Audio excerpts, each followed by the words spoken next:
जी ने वशिष्ठ जी से कहा कि सच कहें तो हम महाराज दशरथ का नाम सुन करके थोड़ी आए हैं, हम तो आपका नाम सुन करके आए हैं कि आप यहाँ के कुलगुरु हैं। तो वशिष्ठ जी ने बताओ कि कहाँ दिक्कत आ रही है। विश्वामित्र जी ने कहा वशिष्ठ जी से कि मुनिवर, मैं जो यज्ञ का आयोजन रखता हूँ तो राक्षस आते हैं, यज्ञ पूर्ण होने ही नहीं देते हैं, विध्वंस बीच में ही करके चले जाते हैं। और इनसे मैंने कहा कि राम लक्ष्मण को भेज दो, तो ये भेजने को तैयार नहीं है, आप ही कुछ करो। वशिष्ठ जी ने कहा कि रुको मैं समझाता हूँ।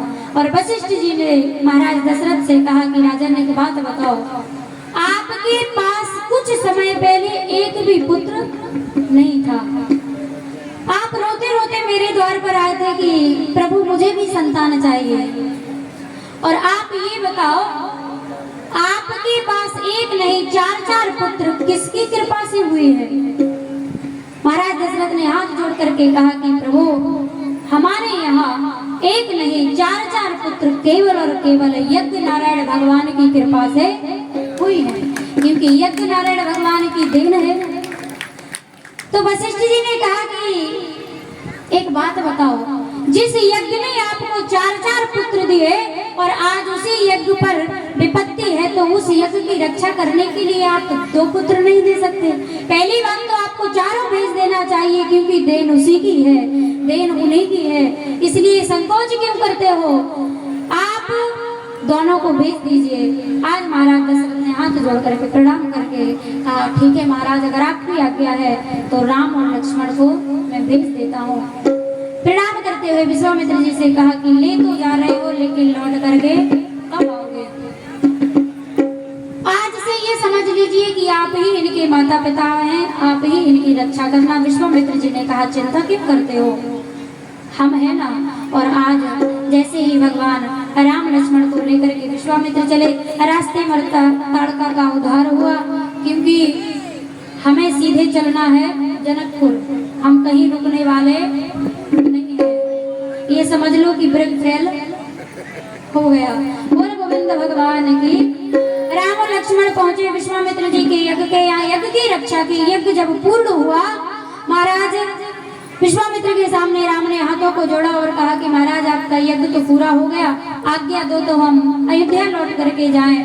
आज हंसते हुए मुस्कुरा करके विश्वामित्र जी ने कहा राम, एक यज्ञ तो आपने पूरा करा दिया, लेकिन दूसरा यज्ञ है जो आपके बिना पूरा होने वाला नहीं है, उस यज्ञ को और पूरा करवाना है। कौन सा यज्ञ?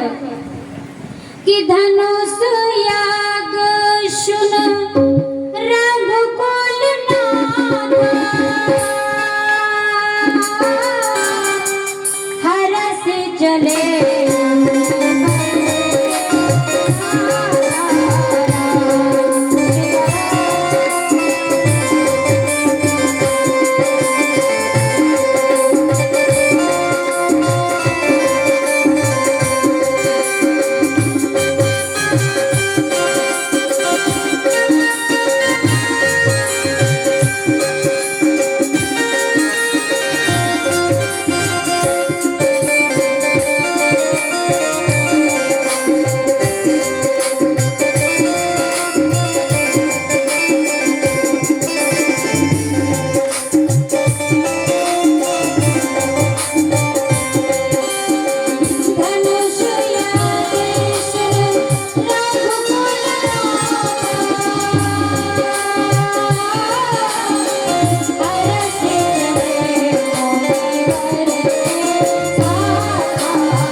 जनकपुर से हवा आई कि जनकपुर में जनक जी अपनी बेटी जानकी का स्वयंवर रख रहे हैं।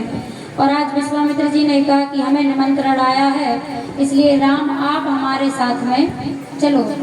भगवान राम लक्ष्मण जी के साथ में जनकपुर की तरफ जैसे ही बढ़े, रास्ते में एक बड़ा सा आश्रम नजर आया, बड़ा सुंदर आश्रम है, लेकिन आश्रम बड़ा सुंदर है लेकिन उसमें रहता कोई नहीं है।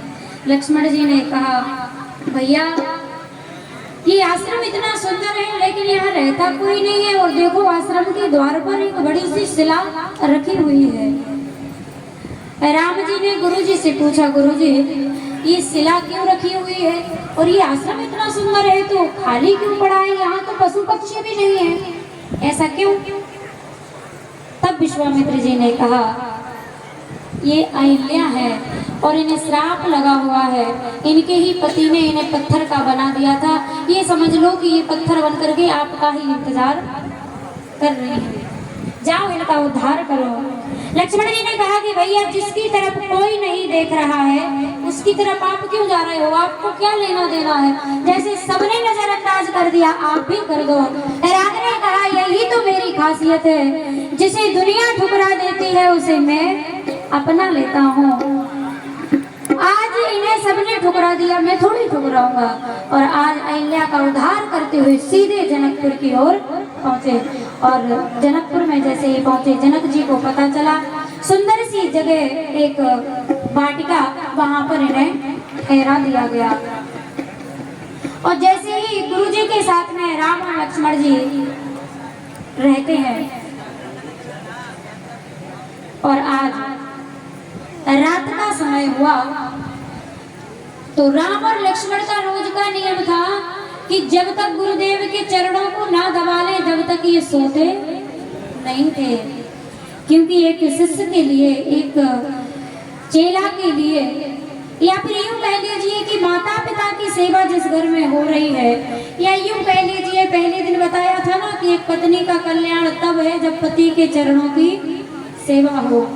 और हमने पहले दिन ही हाथ उठवाया था कि आप में से कितनी पत्नियां हैं जो अपने अपने पति के चरणों को दबाती हैं, तो कितने हाथ उठे थे? 10। और आज उठवा के देख लो आपके यज्ञ का परिणाम कुछ हुआ कि नहीं हुआ, या फिर आप वैसे ही चिल्लाते रहते हो, फालतू परेशान हो रहे हो।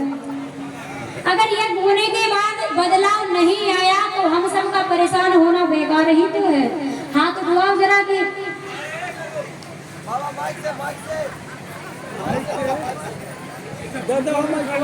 नहीं, झूठ नहीं उठाना है भैया, कथा मान डाले, यहाँ पर झूठ बोलने का काम नहीं है।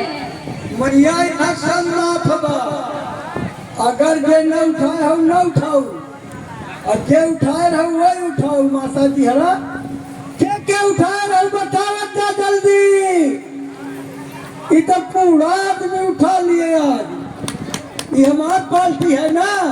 अब तू अपने पार्टी से पूछा कि अपने महतारी की सेवा करता है, तू तो जरा पूछा, मैया लोग तो हमारी पार्टी है, पूछा के महतारी की सेवा करते हो? कोई नहीं, कोई नहीं, एक आदमी, एक आदमी, एक आदमी, एक है लड़का उठाए हुआ। अच्छा हाँ, जयकारी लगवा दो। किधर रहती हो बोलो, किधर के तरफ? इधर लोगे कि उधर? इधर। हाँ बाबू हरा, तुम चाहे हमारा आज लाज बचा ही देता है, मझधार में बैठ की नैया पार कर देता, इसलिए कि इधर की पार्टी उधर चले गए। बोलिए बाबूजी हरण की, बोलिए बाबूजी हरण की, बोलिए बाबूजी हरण की। चलो बोलो अपने मैया हरण को बोलो। बोलो शंकर भगवान की। नहीं, एक थे नहीं, तो कान मेरा कहाँ चला गया? कान तो इसी जगह पे है। अच्छा फिर से बुलवा के सुनवा दो सब। बोल शंकर भगवान की। ना ना ना, बोलिए मैया लोगन की। देखो पूरी माता लोग चिल्ला दिए, पूरी के लिए। अच्छा हो, आज वो बनल है पूरी, आज खीर बनल है मैया, आज टूट गया है मेरा।